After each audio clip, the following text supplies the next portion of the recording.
Thank you, Senator. Mr. Secretary, nice to see you again. Thank you for being here. Let's keep talking about this disinformation board if we could. The fact sheet from DHS on the disinformation board that you recently released defined disinformation this way: false information spread with the intent to deceive or mislead. You agree with that, I assume? That's your definition? Yes, I believe that's the definition. On the fact sheet? Broadly held. And you think it's important that the U.S. government combat this disinformation, right? I mean, you've testified to that. Senator, what I testified to is when disinformation threatens national security, threat to the security of our homeland, then we are engaged. Okay, all right. Good, and I presume that's why you've set up this disinformation board. So let's have a look at the person whom you've selected to head this new disinformation policing effort, and let's look at what she has been spreading online. She has, for starters, consistently misinformed the public about the Hunter Biden laptop story and spread the lie that it was Russian propaganda. Here she is on October the 14th saying, disinformation experts say there are multiple red flags that raise doubts about their authenticity, meaning the emails, including questions about whether the laptop actually belongs to Hunter Biden. Of course, as it turns out, that's totally false. This laptop has been authenticated both by government entities and by independent news organizations. She went on. Here she is again, the same interview, saying that we should view it, meaning the laptop and apparently the whole story, as a Trump campaign product. That is also a lie, which you know. It's not a Trump campaign product. It never was a Trump campaign product. But she didn't stop there. Here she is on October the 22nd in 2020, this time taking to social media, saying that Biden notes 50 former NatSec officials and 5 former CIA heads that believe the laptop is a Russian influence op. Laundering here, using former government officials to launder the lie that this was in fact a Russian influence op, which of course is not true at all. Here she is also on October the 22nd, still on social media, this time saying the emails don't need to be altered to be part of an influence campaign. Of course, they weren't altered. Voters deserve that context, not a fairy tale about a laptop repair shop. Of course, we know the only person in all of this telling a fairy tale is Ms. Jankowicz on social media repeatedly for days and days on end. How about a different set of examples? She has consistently spread false and misleading claims about the Steele dossier, which we now know was actually itself a piece of Russian propaganda. Here she is on December the 8th, 2017, responding, by the way, to United States Senator. She's responding to Lindsey Graham. She says to him, your party funded the dossier first. The FBI was investigating Trump since the summer but didn't make it public. The American public deserve to know. This is false. The people who funded the dossier were the Clinton campaign, which we now know. This has been verified. This is outright falsehoods. But she didn't stop there. Here she is on August the 7th, 2020,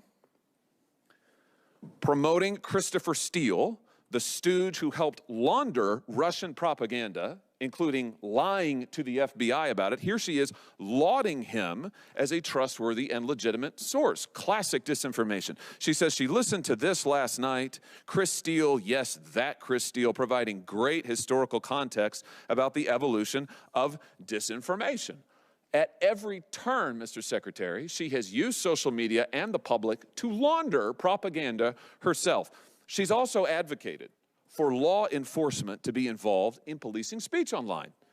Here she is in an NPR interview this year, just a few weeks ago, April 16th, 2022. This is Ms. Jankowicz, and I quote, I shudder to think about if free speech absolutists were taking over more platforms. We need platforms to do more, and we frankly need law enforcement and our legislatures to do more as well. And then she goes on to praise legislation in other countries that involves policing speech. Or here she is on February 17th of 2021, saying that the free speech versus censorship dichotomy is false, and calling herself in a TikTok video the Mary Poppins of disinformation, where she sings that members of Congress shouldn't be permitted to spread misinformation on the floor, and otherwise taking to task those who propagate views she disagrees with. Here's my question to you. If your intent was to combat misinformation, online or in the government, why on God's green earth would you nominate someone who is a human geyser of misinformation? Senator, I am ultimately responsible for the hiring of Ms. Jankowicz to be the executive director of the Disinformation Governance Board. In my capacity as the secretary, why did you choose her? I bear responsibility for that. I understand that she is an expert in disinformation.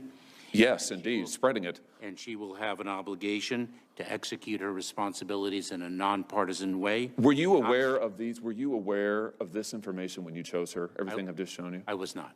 How could you not be? Did you do any research on her? Senator, I will not discuss the internal workings of the hiring process. You won't? Of the Department of Homeland Security. Well, let me ask you about this. I'm sure there are documents pertaining to this board, minutes of meetings, communications about who would serve on the board. Will you release those to this committee? Senator, there are not yet this governance board. Wait a minute. There are no minutes of meetings about this board? It is not yet. You've not created any records? It has not yet begun its work. You've hired her. You surely had deliberations about hiring her. The board has not yet met. You had deliberations about hiring her, though, correct? I did not, Senator. You just said that you are solely responsible for hiring her. In my capacity as the secretary, I bear responsibility. You're telling me that there are no documents associated with this board? That I don't know. You asked for meeting minutes of meetings, documents pertaining to the board, any records of communications about who would serve on the board. Will you turn those over to this committee? Any document pertaining to this board, will you turn it over to this committee? Senator, we owe you documents with respect to the work of this board that already are in existence. So you'll turn them all over. You will turn those documents over to this committee. Unless there is a legal basis for us not to do so, Senator, I will follow up with my colleagues on that. Wait a minute. You started to say yes, but then you just turned. Is that a yes or is that that's a maybe? I'll get back to you later.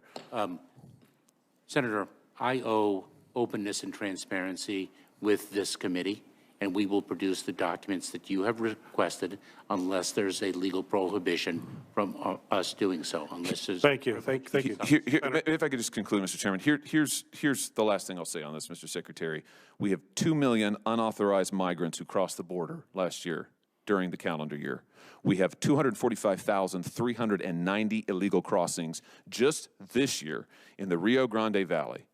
And your priority is setting up a board and hiring someone who has gone to TikTok to talk about stopping speech she doesn't like, who has mocked voters, supporters of the last president. That has been your priority. To say that your priorities are misplaced, I think, is a dramatic understatement. And the time has come, I think, Mr. Secretary, for you to resign.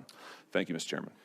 Thank you, Senator. I'm going to ask everybody to try to keep to the 7 minutes here. We've got 10-minute votes now, so we're going back and forth quite rapidly. And then on the second round, we're going to go to 5 minutes just because of the time crunch we have here with what's going on with votes. But on the first round, everyone will get 7 minutes. Senator Romney, you are recognized for your questions.